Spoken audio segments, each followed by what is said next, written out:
So, welcome to Lead Generation Mastery Module number 1. Module number 1 என்ன அப்படின்னு பார்த்தீங்கன்னா marketing funnel reality அப்படின்னு சொல்லுவாங்க. மார்க்கெட்டிங் ஃபனல்னா என்னங்க? இது நான் முதல்ல சொல்லியிருக்கேன். நம்மளோட ப்ராடக்ட், நம்மளோட சர்வீஸ் எல்லாத்துக்கும் தேவையில்லை. யாருக்கு தேவையோ அவங்களுக்கு மட்டும் நாம மார்க்கெட்டிங் பண்ணா போதும் இல்லைங்களா? இப்போ ஒரு 1000 பேர்த்துக்கு நம்மளோட பிராண்ட், நம்மளோட ப்ராடக்ட், நம்மளோட சர்வீஸ பத்தி நாம சொல்லணும் அப்படின்னம்னா அதுல 100 பேர் தான் இன்ட்ரெஸ்ட் காட்டுவாங்க. அந்த 100 பேர்த்துல 10 பேர் தான் வாங்குவாங்க. இதுதான் நிரந்தர உண்மை. 1000 பேர் வாங்குவாங்க அப்படின்னு நினைச்சீங்கன்னா அது தப்பான அணுகுமுறை. அதுக்கு நாம என்ன பண்ணணும் அப்படிங்கறதுதான் இது. சோ எந்த ஒரு ப்ராடக்ட், எந்த ஒரு பிசினஸ்ல இருந்தீங்கன்னாலும் நம்மளுக்கு ஃபனல் வேணுங்க, ஒரு பைப்லைன் வேணும். மேல எவ்வளவு ஊத்துனாலும் கடைசியா என்ன வருதோ அதான் ரொம்ப ரொம்ப ரொம்ப இம்பார்ட்டன்ட். அந்த 100 பேர் இன்ட்ரெஸ்ட் காட்டுறதுல மேபி இந்த மாசம் 10 பேர் வாங்கலாம், ஆனா மிச்சம் இருக்க 90 பேர் அடுத்த மாசமும் வாங்கலாம், இல்ல 6 மாசம் கழிச்சு வாங்கலாம். அப்ப அந்த 90 மக்களை எப்படி நம்ம என்கேஜா வச்சுட்டு பண்ணணும் அப்படிங்கிற ஒரு விஷயம் இதுல இருக்கு. சோ இதெல்லாம் நம்ம நிறைய பார்க்க வேண்டியது இருக்கு. சோ இந்த மாடியூல் 1ல ஃபர்ஸ்ட் விஷயம் நாம என்ன பார்க்க போறோம் அப்படின்னம்னா கரண்ட் மார்க்கெட் சினாரியோ. வாங்க நாம டைரக்டா அது என்ன அப்படிங்கறத நாம பார்ப்போம்.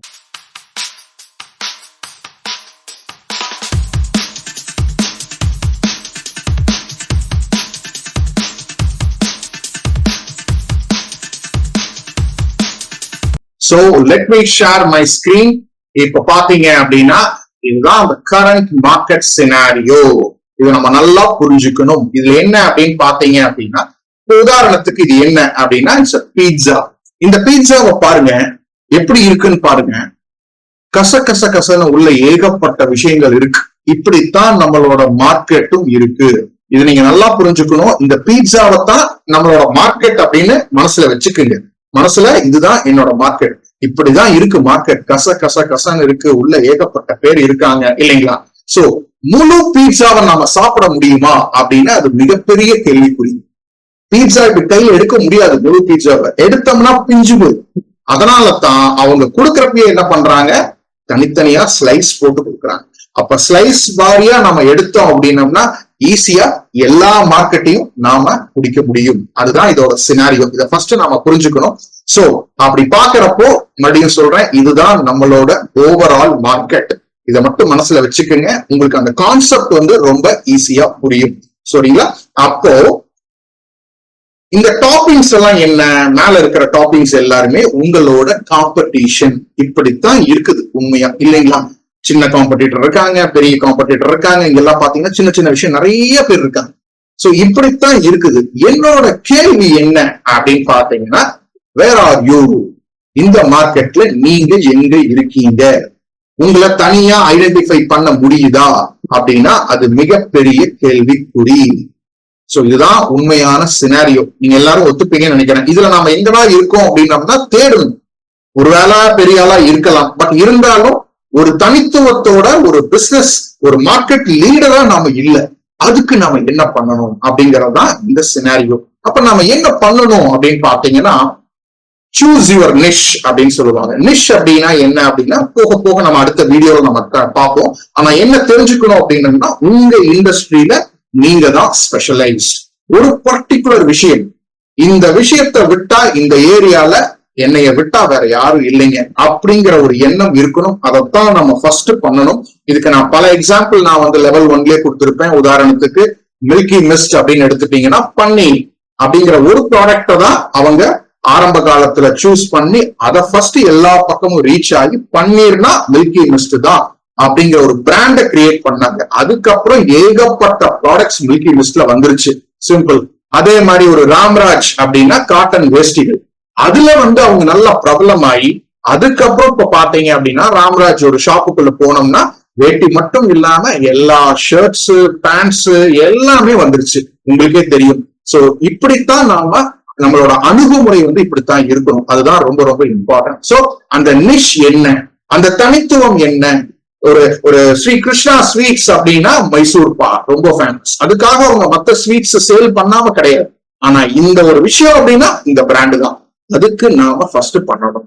சோ அந்த பீட்சால பாத்தீங்கன்னா நம்மளோட ஃபர்ஸ்ட் நம்ம என்ன பண்ணணும் அப்படின்னம்னா ஒரு பர்டிகுலர் பீஸ் எடுக்கணும். அப்படி எடுத்து பார்த்தோம் அப்படின்னு பார்த்தோம்னா காம்படிட்டர்ஸ் ரொம்ப ரொம்ப கம்மியா இருப்பாங்க. கரெக்டுங்களா இல்லையா? இப்ப முழு பீட்சாவை பாக்குறத விட ஓகே ஒரே ஒரு பீட்சாவை மட்டும், ஒரே ஒரு ஸ்லைஸ மட்டும் நம்ம எடுத்து பார்த்தோம் அப்படின்னம்னா காம்படிட்டர்ஸ் ரொம்ப கம்மியா இருப்பாங்க. முதல்ல இந்த காம்படிஷனை நாம வின் பண்ணணும்.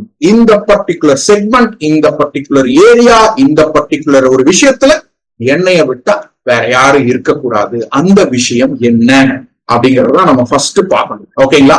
சோ அதுக்கு நம்ம என்ன பண்ணணும் அப்படின்னம்னா we need to define your position in your market. உங்க யாராவது கேட்டாங்க அப்படின்னம்னா நீங்க என்ன பண்ணிக்கிட்டு இருக்கீங்க அப்படின்னா நான் ரியல் எஸ்டேட் பண்ணிட்டு இருக்கேங்கன்னு சொல்லவே கூடாதுங்க.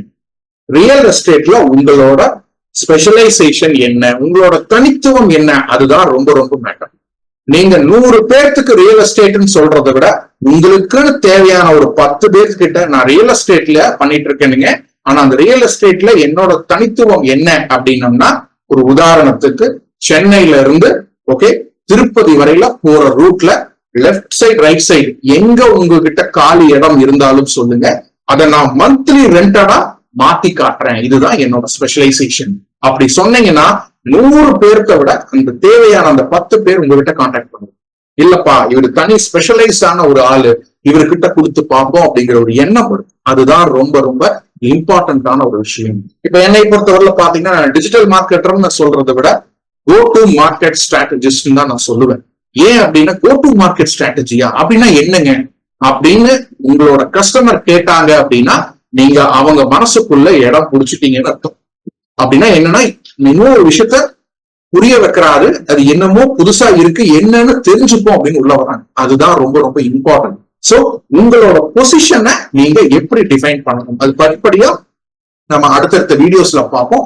ஆனா இதுல எப்படி பண்ணணும் அப்படிங்கறது ஒரு ஓவரால் கான்செப்டா இப்ப இருக்கிற மார்க்கெட் சினாரியோ என்ன அப்படிங்கறது நம்ம புரிஞ்சுக்கணும். சோ அப்படி ஒரு ஸ்லைஸ் எடுத்து ஓகே அந்த தனித்துவத்தோட போராடணும் அப்படின்னம்னா அந்த பர்டிகுலர் ஸ்லைஸ்ல நாம மட்டும்தான் இருப்போம். இந்த மாதிரி வேற எந்த ஒரு சின்ன சின்ன ஆளுகளும் யாருமே இருக்க மாட்டாங்க.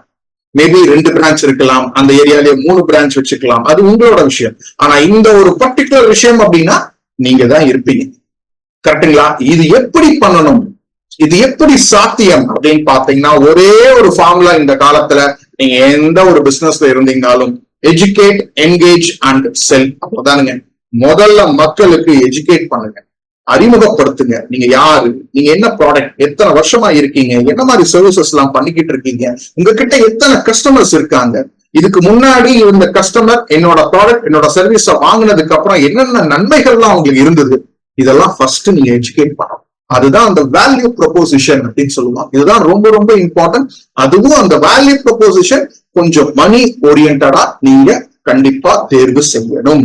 உதாரணத்துக்கு நீங்க இந்த 15 ரூபாய் இந்த ப்ராடக்ட் வாங்குறதுனால உங்களுக்கு கிட்டத்தட்ட 125 ரூபாய் உள்ள மதிப்பு உங்களுக்கு கிடைக்கும் அப்படிங்கிற ஒரு விஷயத்த நீங்க சொல்லணும்.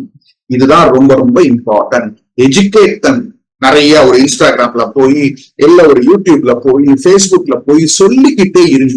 ஒரு நாளைக்கு நீங்க ஒரு 1/4 மணி நேரம் உங்க பிசினஸுக்காக ஒதுக்குனீங்க அப்படின்னா எஜுகேட் பண்ண பண்ண பண்ண பண்ண மக்கள் உங்களோட பிராண்ட வேற மாதிரி பார்க்க ஆரம்பிப்பாங்க. இல்ல பரவாயில்லப்பா இந்த ஒரு விஷயம் அப்படின்னம்னா இவரு நல்லா சொல்லித்தராரு, என்னதான் இருக்குன்னு இவர்கிட்ட போய் பார்ப்போம் அப்படிங்கிற ஒரு எண்ணம் ஃபர்ஸ்ட் உருவாக்கணும். இதுதான் ரொம்ப ரொம்ப இம்பார்ட்டன்டான விஷயம். இதை எஜுகேட் பண்ணி நிறைய ஃபாலோவர்ஸ் உள்ள கொண்டு வந்து நிறைய சப்ஸ்கிரைபர்ஸ் உள்ள கொண்டு வந்து அப்புறம் என்ன பண்ணலாம் அப்படின்னா செகண்ட் ஸ்டேஜ் என்கேஜ்மெண்ட். ஏதாவது ஒரு கான்டெஸ்ட் வைக்கலாம், வாரம் இல்ல மாசத்துக்கு ஒரு கான்டெஸ்ட் வைக்கலாம், வச்சு ஒரு ஃப்ரீ ஏதாவது ஒண்ணு கொடுங்க, ஏதாவது ஒண்ணு பண்ணிக்கிட்டே இருங்க. இத்தனை வேல்யூ அடிஷன் நீங்க கொடுக்க கொடுக்க கொடுக்க கொடுக்க 3வது ஸ்டேஜ் சேல்ஸ் அப்படிங்கிறது நீங்க எதிர்பார்க்கிறத விட ஜாஸ்தி நடக்கும். ஏன்னா நீங்க ஆல்ரெடி வேல்யூஸ் கொடுத்துட்டீங்க, உங்களை பத்தி தெரியாத ஆட்களே கிடையாது அப்படின்னா நீங்க ஒரு ப்ராடக்டோ ஒரு சர்வீஸோ நீங்க இன்ட்ரடியூஸ் பண்றப்ப நீங்க எதிர்பார்த்ததை விட அதிகம் சேல்ஸ் கிடைக்கும். இதுதான் நிரந்தர உண்மை. நீங்க எந்த பிராண்ட்ஸ் நீங்க எடுத்துக்கிட்டீங்கனாலும் இப்படித்தான் இருப்பாங்க. இதுதான் ரொம்ப ரொம்ப ரொம்ப ரொம்ப இம்பார்ட்டன்ட். எடுத்தோம் ஆரம்பிச்சோம் உடனே சேல்ஸ் எல்லாம் நடக்காதுங்க. மேபி லக்குல ஃப்ளூக்ல 1 or 2 நடக்கலாம், ஆனா அதே மாதிரி மாசம் மாசம் நீங்க எதிர்பார்க்க முடியாது. சோ மார்க்கெட்டிங் அப்படிங்கிறது நிரந்தரமானது, அட்வர்டைஸ்மெண்ட் அப்படிங்கிறது ஷார்ட் டேர்ம். ஒரு தீபாவளிக்கோ ஒரு பொங்கலுக்கோ பண்றதுதான் அட்வர்டைஸ்மெண்ட். இதை ஃபர்ஸ்ட் நம்ம புரிஞ்சுக்கணும். சோ எஜுகேட் பண்ணுங்க, நல்லா என்கேஜ்மெண்ட் பண்ணுங்க. அதுக்கப்புறம் நீங்க ப்ராடக்டை இன்ட்ரடியூஸ் பண்ணி ஒரு ஆட் மூலியமா பண்ணீங்க அப்படின்னா ஈஸியா சேல்ஸ் நடக்கும். இதுதாங்க கரண்ட் மார்க்கெட் சினாரியோ. வாங்க நம்ம அடுத்த வீடியோக்குள்ள போவோம். அடுத்த வீடியோ என்னன்னு ஆர்வமா இருக்கா? வாங்க.